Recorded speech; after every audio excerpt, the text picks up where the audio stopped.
Jay Bills from Mini Spotlight UK, reunited with Adam Brooks in the building. Just seen your open workout. Yeah. You're looking good in there. How are you feeling for fight week this week? Good. I just want to get in there now. You know, it's been when you train for a fight, it's the build up. You get highs and lows of emotions. You know, I've had days of nerves and days of maybe regret. What am I doing? You're 43. What are you doing? And now I just want to get in there and I've trained hard. No more training. I'm ready. It's funny because, GBN News, we've seen you, you blew up during the COVID era. You were very expressive about what was going on during that time, as a lot of us were. How has that allowed you to bring your platform forward even further, like, the message you want to bring out for yourself? And, how did you get to this point in, because we've seen you at a lot of, of events for Misfits and Kingpin. I saw you last with Aggie. So how did we get here? Look, as you said, my Twitter was sort of big before COVID, but it blew up during COVID. And we've been proven right on so many things. The government, really shouldn't have been doing what they was doing. And look, I've had senior MPs tell me, look, you was right, we went too far. So look, I suppose it was the feeling of many people that had gone too far. And that's why maybe they followed me and wanted to see my journey online. GB News then picked me up for my opinions. They see I was talking about politics as well and current affairs. And I'm on every Wednesday night, 9 to 11. Listen, I love it. I get to rant, and get paid for it. So, and get out to a bigger audience as well. So it's not just your Twitter sort of echo chamber. I'm getting out to sort of the broadcast media as well. So, I mean, in terms of boxing now, it's funny like how you're exposed within the media world. We've seen your Misfits video, and it seems like, you're still not getting used to, the whole cameras on you and stuff like that, even though, like, you're quite popular online. Look, all this media, I'm sort of outside my comfort zone. Right. I am, and I'm an older person as well. I feel like, I'm a bit of an old fart in this. No. But it's great what Mams is doing as well. Like, obviously, I'm fighting Rhino, that's 10 years older than me. Crazy. And you've got Simple Simon, you've got Dapper Laughs at sort of late 30s as well. So it's good to bring a different demographic to Misfits. And look, all this media stuff, I'm never comfortable. I had to do my photos earlier in my boxing gear. How did that feel for you? Just strange, staring at a camera in my boxing stuff. It was weird. Because even for me, I feel similar. Like, once I get into the zone and, like, doing interviews and speaking to people regularly, then I can get myself in there, but it takes a bit of time. So I can totally relate to how you're feeling. Let's talk about Rhino. Right. So Rhino, Gladiators. I'll have to admit, like, that was my childhood. I'm guessing that. Did you watch a lot of Gladiators when you were growing up? Loved it. Yeah. Love watching it. It's my era. Yeah. And now I'm fighting one. You were watching it, now you're fighting one. Yeah. It's weird. I never thought that would happen. Yeah. But So, I mean, he's had a boxing background before. Yeah. He's had a few fights, 2005, I believe it was. He did one for charity.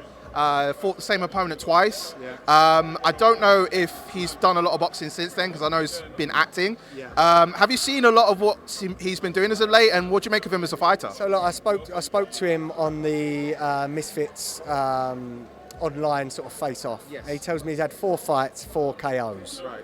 So I've got to take him seriously. Yeah. Obviously, those fights are when he was a lot bigger, maybe, different body shape.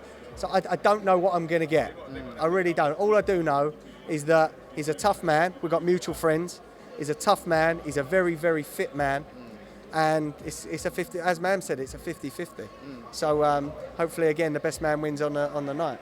So how has camp been for you for preparing? Like, how many weeks or how long has it been for this camp, and how has it allowed you to prepare for this Friday? Well, so early September I fought, Right. and then I had a few weeks off to the end of September. Yeah. So I've had about 5 or 6 weeks, really. I was almost on the prime card as a stand-in against Ed Matthews. I was hearing about this, yes. Yeah. So, I mean, I don't know how my fitness would have been then, but, I'd had a few weeks Considering Ed had knocked out Swams in 20 seconds, with all due respect to both fighters, because, Swams is a good fighter as well. Yeah, look, that just proves anything can happen in this game. Yeah. It takes one punch. Anything can happen. So look, I've been training hard. Being of this age as well, there are, I can't do as much as maybe as some of the youngsters, so I have to sort of pace it out. But I've been sparring good rounds, 5-6 rounds as well. Look, I feel ready. I really do feel ready. Would you consider this like a one and done, or is it something that you want to pursue for? Because it seems like, getting into the space is, I mean, you're invested in the space. Like, you've been to a lot of Misfits events. I love it. My 14-year-old boy Artie, he's walking out on me with me on Friday. Oh, God bless. So when we first went to the Misfits, he always said, Dad, if you get on one of these, I've got to walk out with you. Right. So I was like, of course. Yeah. So I messaged Mams, and look, I like my boxing anyway. I'm friends with Eddie Hearn, so I know that side of the pro game. Okay. What I like about Misfits, it's entertainment. It's for the kids. I'm invested in it. I love it. I've met some of these boxing stars, and you're like, oh wow, well, it's Anthony Taylor. Yeah. I like it. It's almost sort of like a cooler WWE from the 90s. Yes, I'm a big WWE fan, so I see how that's kind of crossed over a bit in terms of influence. Yeah, look, and it's great. And what Misfits and KSI have done, you walk in some of those huge arenas and see like 20-odd thousand people screaming for KSI. It's a phenomenon. And fair play for what they've done. Fair play. So, I mean, obviously not looking past Rhino. I mean, firstly, what do you expect as far as getting in the ring with Rhino? Because obviously we know his athletic background. Like, what are you anticipating? Who knows? Look, I'm ready for him to be maybe in my face early on. I've got a good jab. I've got a fast jab, a strong jab.